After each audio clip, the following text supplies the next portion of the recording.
Welcome to the RDK Unplugged. I'm Josh Seeley, head of 5V Video, and I'm your host for today. Our guest today, Christian Van Boven, is a tech visionary with a remarkable career.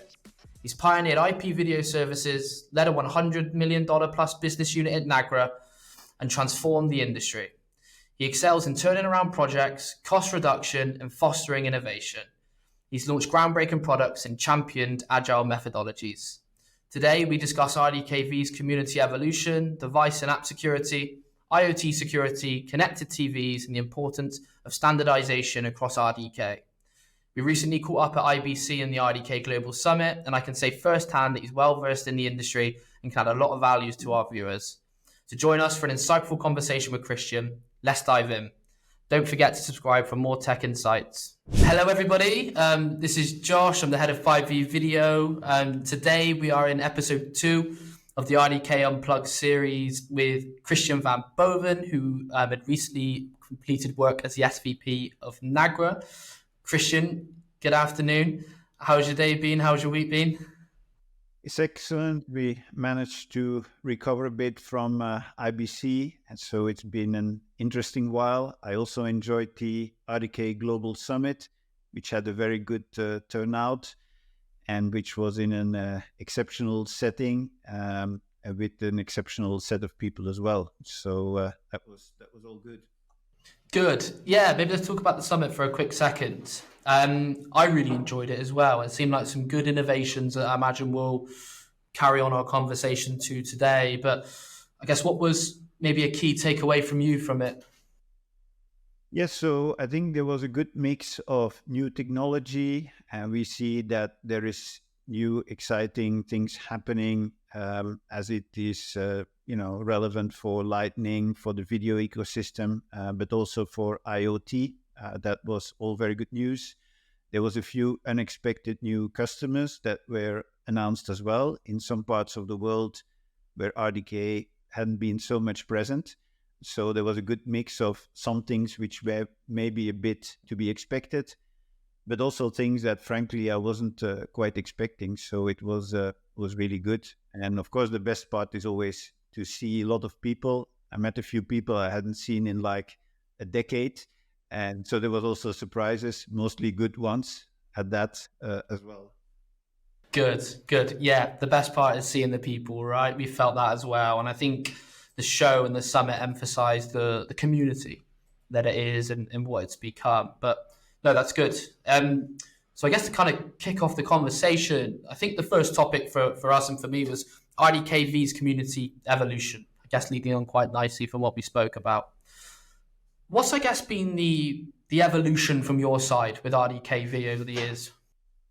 Yes, as a vendor, we are very attentive to what operators are doing. So standardization is not often a starting point, but it's often an ending point of a whole process that has taken place. So standardization, we've seen as a security vendor, NAGRA being a security vendor, we've seen a good number of people deploying content security in an RDK context.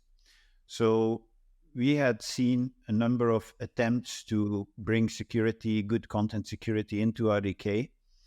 And we've seen that there's an increasing amount of people that are now interested to standardize that. And particularly in RDK-V, we had reached a certain level of maturity and some operators that had taken a very deliberate and a conscientious approach to how that should be done. So along with a few other vendors and with the operators and with the app community, we then started work a few years ago on what is called the AnyCAS framework. And the AnyCAS framework is really interesting if you think about everything that went into it.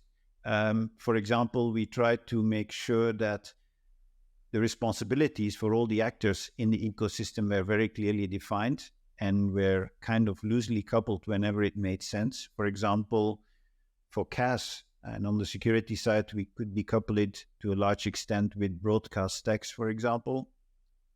We also didn't want to start from scratch and be disruptive, so we leveraged the ecosystem to a large extent.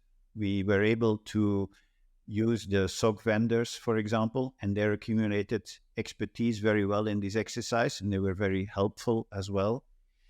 For example, the secure video path is a technology that is very well established in bringing security for content distribution, and we managed to do that, and that allows to descramble the content only once it is inside the secure buffer. We also wanted to make life easier for the app vendors, for the people that develop the apps. So we took an approach with something called an open CDN, which comes out of the OTT world, and we applied that also into the DVB world. So that again makes it easier for the app vendors. So in summary, we are now at the stage where, together with RDK-6, this is very much something that can be used both for existing deployments as well for new deployments. So the benefit, as with any other standardization at the moment, is that we see much better time to market and a much more affordable cost to get to top-notch security for content. I think RDK-6 standardization across kind of the work within kind of set-top box, middleware, front-end security has been a massive topic and push, right? It's been an area I think that the kind of RDK management have realized that need to be kind of sorted, and I think they rectified it really well, as you explained there, especially with the security side of things. And I think it's clear to see that NAGRA as a vendor are pushing innovation on the security side and doing some really, really good things to allow help with time to market. Us also ensuring that it does what it says on the tin, right? It adds the security that it's meant to do. And yeah, you mentioned on Anycast there, it's been an interesting development with that. It's not something I was too familiar of until a couple of months ago. But again, it seems with the introduction of that will only push, I guess, this area forward, which is really good for everybody involved, right? And for vendors like yourself. Okay, great. So I guess moving on to device and application security. We've seen an emphasis on protecting device, user post-content production, etc. Can you talk to us a bit about NAGRA's tools within kind of code, anti-tampering, preventing reverse engineering, those types of areas? Yes, I'd love to. So with the emergence of apps and more sophisticated device OS, there's also more and more, an attack surface that people can exploit. So you have to be mindful of not just protecting the content, but also protecting the device and protecting the apps that run on that device. So as NAGRA, we've invested, along with a number of other people in the industry, we've invested in tools that can, protect against reverse engineering. So there is a big risk for apps to be hacked and to be reverse engineered. So we've done a considerable effort to build tools that can obfuscate the code and can provide some anti-tampering protection. We're obviously not the only ones, but that's an important part of the security and an increasingly important one. We also need to be mindful of how code will be distributed. So that applies to both the firmware as well as the apps on top of it. So if you think about a device being updated, but there needs to be a lot of firmware updates, and there needs to be continuous updates for the apps themselves as well. So that requires a set of underlying infrastructures, like, for example, a public key infrastructure, PKI. And so there needs to be that infrastructure on the back end, for example, a BKI certificate authority, to ensure all those upgrades can take place in a safe way. And often what we see is that has not been in place from day one. So it also needs to be able to do that in field, so you can do the provisioning in field of those certificates. So that's a big part of what we're working on for the industry. So I think if we want to get RDK to the level of the Android and the iOS ecosystems, I think we really need to work as a team together on the standardization for this sort of technologies. That will allow us to also do a better job of separating out the firmware and the app upgrades as such. So I think there's exciting things there to be done in the near term in terms of getting that level of security standardized as well. And what was encouraging is at the RDK Global Summit, I'm starting to see initiatives in that direction. So I think we will go in that direction. I agree with what you said there, Christian. I think a standardization of security measures is something that Android and Apple have done very well, right? But I guess maybe my question to you is: you mentioned, NAGRA are not alone when it comes to working in this space. But I think as we've seen with RDK developments and in general video technology developments, it needs a collaboration within the ecosystem, right? How do you see security vendors like yourself working together within this kind of ecosystem to create what is needed?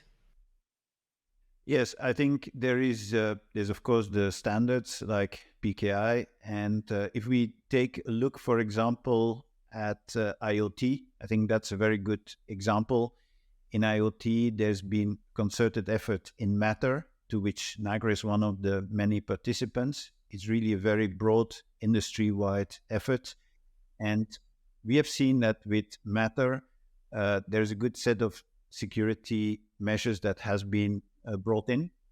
And as a matter of fact, Kudelski IoT, which is the part of Kudelski focusing on the IoT space, has been working very hard to make it easier to deploy security with Matter compliant devices. So as we announced a while back, in terms of a certificate authority, we can provide certificate authority in other components to enable this deployment of Matter devices. So that's one good example of how we see collaboration, bring real momentum in the industry. Definitely. And I think things don't move forward unless we work together, right? So no, it seems that NAGRA and Kudelski are on top of that and doing some really good things as a vendor in that space at the moment. So I guess to move on to connected TV's trends at the moment, we're seeing a lot of kind of emerging operator app first approach. We're seeing things like Sky Glass, Roku TV, NAGRA, Samsung. I guess maybe something to speak on. How are you seeing that shift? Yes, I mean, that's also interesting. So retail devices and connected TVs are becoming more and more prevalent. So one of the challenges that we tackled, this is not strictly a security issue, although security was part of it, was how can we bring secure solution for operators, but also one in which operators, where the operator app is very prominently featured towards end users. And we call it a bit of an operator app first approach. And that makes it easier for users to discover the service and to discover all the content. So we work together with Samsung on a security type of solution. And you see other solutions now coming into the market as well, like Sky Glass. So this is an interesting part. We also, now since this is a podcast a lot about standardization, we also see that other parts of the ecosystem are increasingly standardized.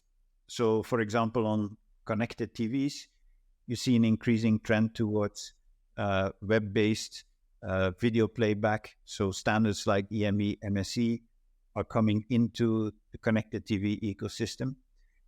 So I think that's another example of how it is becoming easier really to make this part of an ecosystem and to make it easier to deploy services in a scalable way. Exactly, and it makes sense, right? I think from my side, I've had a lot of conversations with a lot of different people in the industry about the future of set-top box, the future of smart TVs, with the rise of kind of Sky Glass, with the rise of kind of Roku TV doing some really good things in UK and Europe. I guess kind of a little bit off topic, Christian, but where do you see the future of the set-top box with this new developments in TV? Yeah, so set-top box are, at the moment, they're a bit challenged, obviously, although we still see people rolling out a lot of set-top boxes. We see that it varies a little bit from one region to another. We see that the variety of set-top boxes, that variety of models that people are deploying is being slightly reduced. but we still see an ongoing push. But at the same time, people, are trying to figure out first if they can reach a similar set of, service exposure and user acquisition that they managed to do in set-top boxes. So there's still a few challenges ahead for operators, and they're trying to find really this balance between easy service discovery, for example, along and a good ecosystem, along with the momentum that the retail devices will bring. Yeah, there is a lot of momentum with the retail devices, and I think it's going to be an interesting few years as to, I guess, what the space looks like with that. Personally, I'm quite interested to see how it goes as well, right? But no, that's all really, really good. So we mentioned it a few times, standardization. So to move on to that topic, there's been many calls for, I guess, needs for streamlined, focused on end user features, the value with that. And also, as we mentioned, RDK-6 has been a big focus on standardization. What's your thoughts with that at the moment?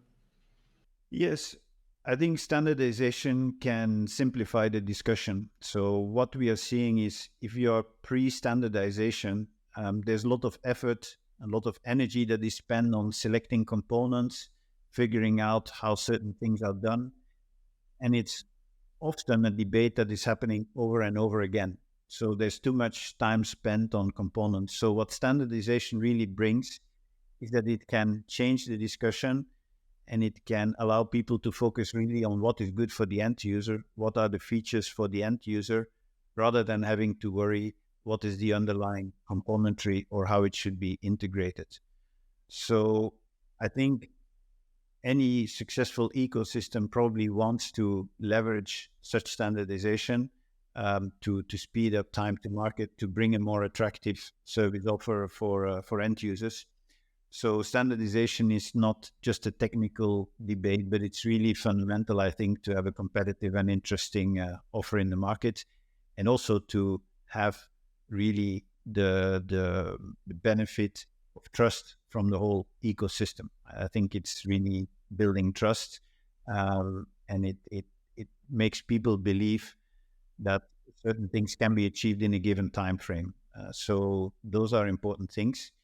And so I see an encouraging push from the RDK Global Summit that I think that belief and that push is definitely there in the ecosystem to make that a reality. I think it was the next logical step and something that had to happen to kind of close the gap towards the Android side of the market, right? And I think it's one that when kind of announced and when people spoke about it, you kind of saw people in the summit look at each other like, wow, okay, this is what we needed, which is really, really good. But no, I think from that, I think we've covered everything. I guess one final question for you, which I'm going to leave quite open, Christian. Why RDK? I think RDK is a community where everyone can participate, right? So it's important for people to have a stake in a solution that they build. When you get to RDK Global Summit, you see these people, that are really motivated and that they can bring something to the table. Whereas this open spirit, is bringing innovation from different parts of the world. And I think that is definitely the philosophical underpinning of open source initiatives. And we see that open source is really, globally making a bigger impact on the software industry. So I think that's really the underpinning of RDK and the whole promise that comes out of that. I agree. I think alongside the technology and the innovation, I think the people within the group are what makes it special and what keeps pushing it forward. But no, that's great. Thank you very much for that. I really enjoyed the conversation. It's good to learn a bit more about your involvement with RDK, how you see the future going, how you see standardization working. It was great to have you on the podcast. Yes, likewise. I look forward to other chats, and it was great talking to you. Thank you for joining us today on the RDK Unplugged. It was great to have Christian join us today and share some of his insights across the RDK community.